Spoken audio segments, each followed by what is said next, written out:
day 12 of the war with Iran. Here's where things stand. Quote, the president is scared. That is how one Democrat, former Congressman Max Rose, describes Donald Trump right now as he tries to spin a spiraling war that has led to the deaths of 8 U.S. service members and more than 1,200 people across the Middle East, including more than 100 children. Gas prices are right now $3.58 a gallon. That's according to AAA. And today, a leading lobbying group for American farmers is warning of a shortfall in crops and rising prices if the war continues.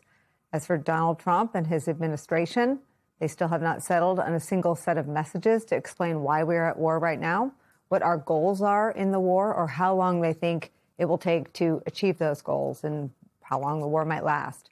Writing for the veterans group Vote Vets, Max Rose writes this, quote, there's a Bay of Pigs quality to all of it, not in the tactical sense. Our military is executing with extraordinary professionalism. The parallel is in the dynamic. A president surrounded by hawkish advisors who tell him it'll be quick, the people will rise up, and you'll be a hero. JFK learned that lesson the hard way in 1961. Donald Trump is learning it now. There's brand new reporting in the New York Times today that reveals that Donald Trump and his team did indeed massively miscalculate how Iran would respond and react to the attack. From that report, quote, on February 18th, as President Trump weighed whether to launch military attacks on Iran, Chris Wright, the energy secretary, told an interviewer he was not concerned that the looming war might disrupt oil supplies in the Mideast and wreak havoc on energy markets. Some of Trump's other advisors shared similar views in private, dismissing warnings that the second time around, Iran might wage economic warfare by closing shipping lanes carrying roughly 20% of the world's oil supply. That is precisely what we're living through. That is exactly what has happened and what is happening. Oil prices have soared as Iran seizes control of the Strait of Hormuz. Iran today shooting at 3 ships near the Strait. These pictures show the aftermath of a strike on a Thai ship. And there are indications that Iran is now placing mines in the Strait to deter any ships from passing through it. CENTCOM said in a post on X yesterday that they struck at 16 mine-laying ships.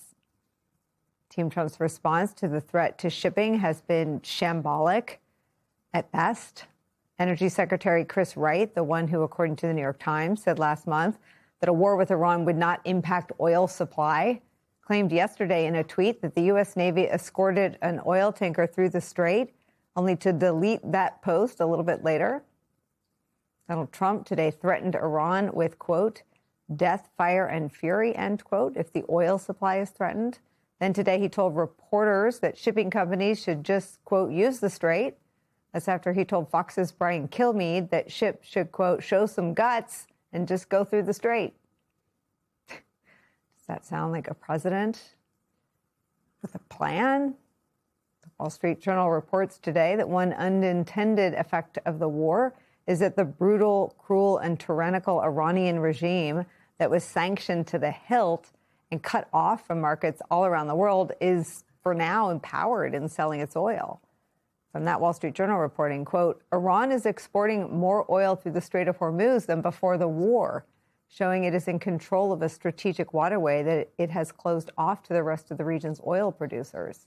As Gulf Arab oil producers from Saudi Arabia to Iraq cut production and scramble for new routes that bypass the Strait, Iran is conducting business as usual. Donald Trump facing the consequences of the war in Iran is where we start today with some of our favorite reporters and friends. New York Times diplomatic correspondent Michael Crowley is back with us. Also joining us, retired U.S. Army Brigadier General Steve Anderson and former Deputy Secretary of State Wendy Sherman is here as well. She led the U.S. negotiating team that reached an agreement on the Iran nuclear deal in 2015. Wendy, I start with you. Ambassador or Wendy? I feel like I mess this up every time. Wendy is just fine. Okay. Take me through what I missed in where things stand right now. I think you summed up a lot. I think there are a few things that people really need to be aware of. We not only have the soldiers who have died, but we have 140 at least who are injured. Because of an American mistake, I think old targeting data is the preliminary thought. we inadvertently killed 168 children and 14 teachers. And we did that at a time when Secretary Hegseth gutted an office that was looking at reforms for the Pentagon of how to not have civilian harm.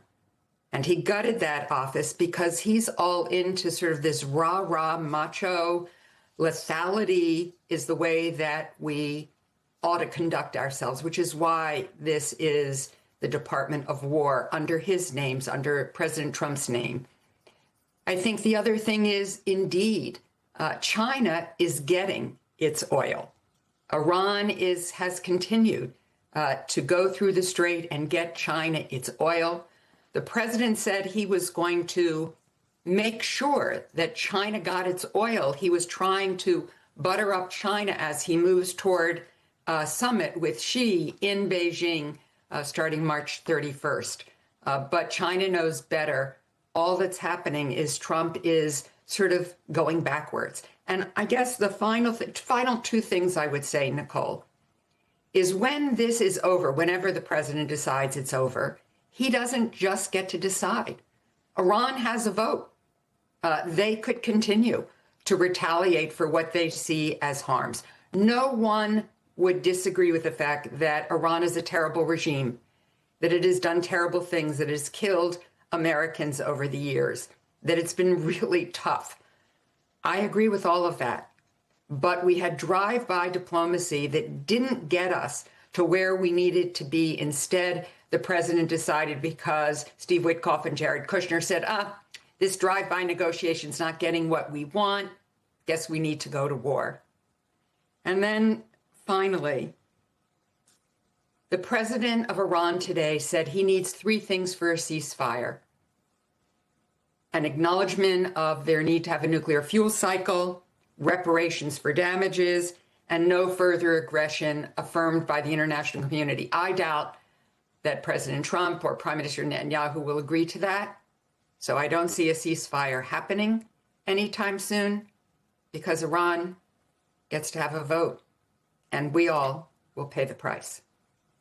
Ambassador, let me ask you a question about your first point. The